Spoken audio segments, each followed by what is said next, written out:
I'm 82 years old now, and there's something I've carried with me for a long time, something I wish I could have figured out much sooner. If I'm being honest, I don't know how many more chances I'll get to say this, but I've spent 50 years chasing success. And in the end, it ruined my relationships. I don't know if anyone ever tells you this when you're young, but time has a way of sneaking up on you. You wake up one day, and suddenly, you realize that the life you thought you were building is not the one you wanted at all. That's where I am now, sitting here, looking back, knowing that I spent the best years of my life focused on something that didn't matter nearly as much as I thought it did. When I was younger, it didn't seem like I had a choice. People always talk about ambition, about how you've got to push yourself, and I believed all of it. I thought the more you worked, the more you gave, the more you'd get in return. I was always told that success would bring everything: respect, happiness, love, and I believed it. But now, sitting here at 82, I can see how misguided that thinking was. It wasn't just about money for me either. It was about proving something, proving to myself that I could make it, that I was worthy of recognition. I worked my way up from nothing. I started with the smallest jobs, worked long hours, did what was asked of me, and then some. I thought if I could just get ahead, just reach that next level, everything would be worth it. And for a long time, it seemed to work.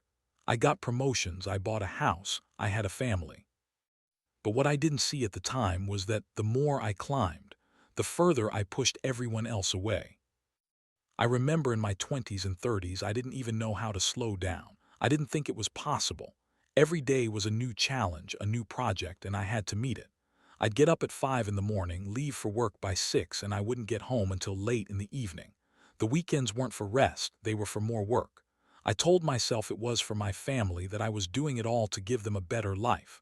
But slowly I started missing things. My daughter's school play. I was too busy. My son's soccer game, I told him I'd be there next time, and my wife, she would just wait. Wait for me to come home, wait for me to finally notice. But I didn't. I thought I was doing the right thing. I thought I was building something. I thought that success, the kind of success that people talk about, would fill the empty spaces. But it doesn't. It never does. There were little moments, I suppose, that should have told me something was wrong.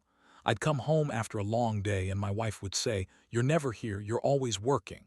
And I'd dismiss it.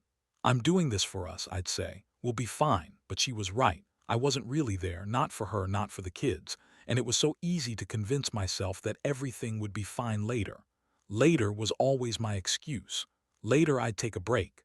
Later I'd spend time with the family. But the truth is, there was never a later. It was always something else that needed my attention. When my daughter graduated from high school, I was at work. I missed the ceremony because there was an important meeting that I couldn't miss. I remember feeling that pang of guilt, but I didn't do anything about it. I thought, she'll understand. But she didn't. She never said it, but I could tell. And that was one of the first times I realized something had changed. I was the father I thought I was. I wasn't there for her when she needed me. And no matter how much success I had at work, no matter how many projects I closed or deals I made, that didn't matter. What mattered was that I wasn't present in her life when it counted, and I couldn't fix that. I wasn't much better with my wife. There was a time not too long ago when we went on a trip together.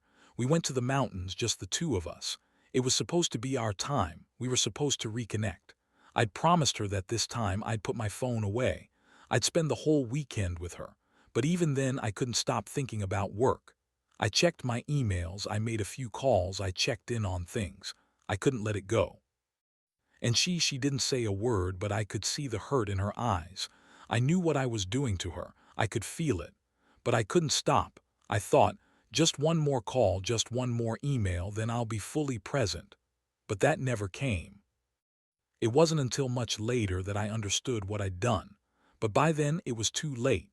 The distance between us, the quiet frustration, it was too much to undo. And it wasn't just with her. It was with everyone. My son, my daughter, my colleagues, my friends. The harder I worked, the more I pulled away. People stopped depending on me. They stopped expecting me to show up. It wasn't like there was some sudden catastrophe, some big event that made everything clear. It was a slow, gradual shift. A little at a time, I lost the connection I had with my family. I missed birthdays, anniversaries, important milestones. I was always chasing something, and by the time I realized what I was really missing, it was too late. The turning point came when I was 70. I had been working at a company for years, climbing the ladder, always chasing the next promotion.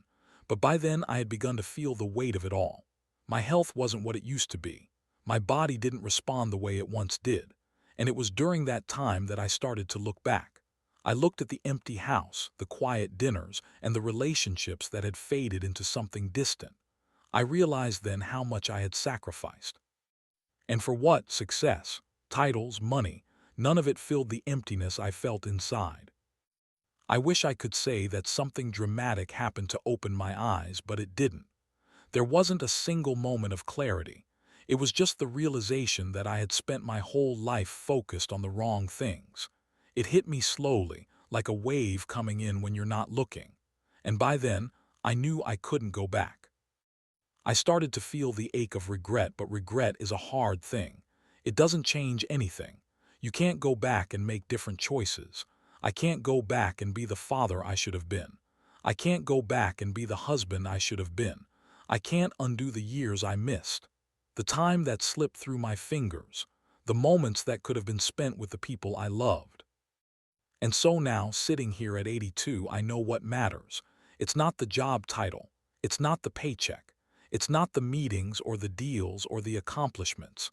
What matters is the time you spend with the people who matter most. What matters is the moments you share, the conversations you have, the love you give. And if you don't realize that in time, you end up losing it all. I can't change what happened. I can't undo the mistakes I made. But I can tell you this, if you're still young, still chasing something, still putting off the people who care about you, I hope you hear this. You don't have all the time in the world. Don't wait for tomorrow to spend time with the people you love. Don't think you'll catch up later. There is no later. There is only now. If you're already older like me and you've made those mistakes, it's not too late to change. But you have to acknowledge the cost of it. You have to look back and see the damage you've done. And while you can't fix it, you can try to make it right moving forward.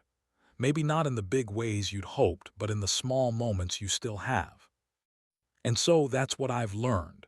Success is fleeting. Time is precious. Relationships are everything. And if you don't realize that until it's too late, you'll be left with nothing but a pile of accomplishments and a lonely heart. I don't know how much time I have left, but I won't spend it regretting. I'll spend it making peace with what I have left, with the people I love, and with myself.